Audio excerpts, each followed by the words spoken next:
నా పేరు రేవంత్. నేను గుంటూరు జిల్లా నుంచి వచ్చాను. నేను ఒక ప్రైవేట్ కంపెనీలో జాబ్ చేస్తాను. ఆవిడ ఇంట్లోనే క్లాసులు చెప్తాను. ఇంట్లోనే ట్యూషన్స్? 4 సంవత్సరాల నుంచి మాకు పిల్లలు లేరు. ఈ మధ్య తనకు ప్రెగ్నెంట్ అయింది. ఓకే, అందులో ఆశ్చర్యం ఏముంది? ఏమైంది మేడం? నాకు తన మీద అనుమానం ఉందండి కొంచెం. అమ్మ ప్రెగ్నెన్సీ ఎవరి ద్వారా వచ్చింది ఏమైనా చెప్పగలరా, లేకపోతే మమ్మల్ని కనిపెట్టమంటారా? సరే, ఇప్పుడు ఆ వ్యక్తి కూడా ఇక్కడికి వచ్చారు, అతన్ని కూడా పిలిపిస్తాను. అమ్మ రమేష్.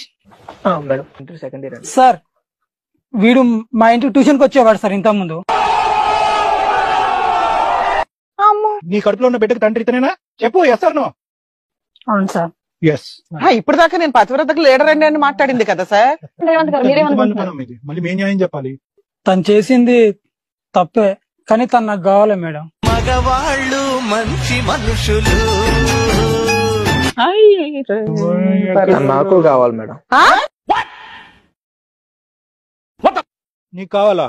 ఎందుకు? ట్యూషన్ చెప్తానుగా. నీతో పాటు చాలా మంది ట్యూషన్ చెప్తుంది ఆవిడ. ఏ ట్యూషన్ చెప్తే అర్థం అవుతుందిగా. ఏమ్మా, ఎవరు కావాలి నీకు? నాకు రమేష్ కావాలి మేడం. అద్భుతమైన మహిళ, ఆదర్శమూర్తి. నాకు ఇష్టమేనండి. నీకు ఇష్టమేంట్రా? వయసు ఎంత? దాని వయసు ఎంత? అందుకనే నా కాడికి వచ్చారు మరి. ఆపై నీ గొంతును కోసేస్తుంది ఈ ఆడాళ్ళు హింస.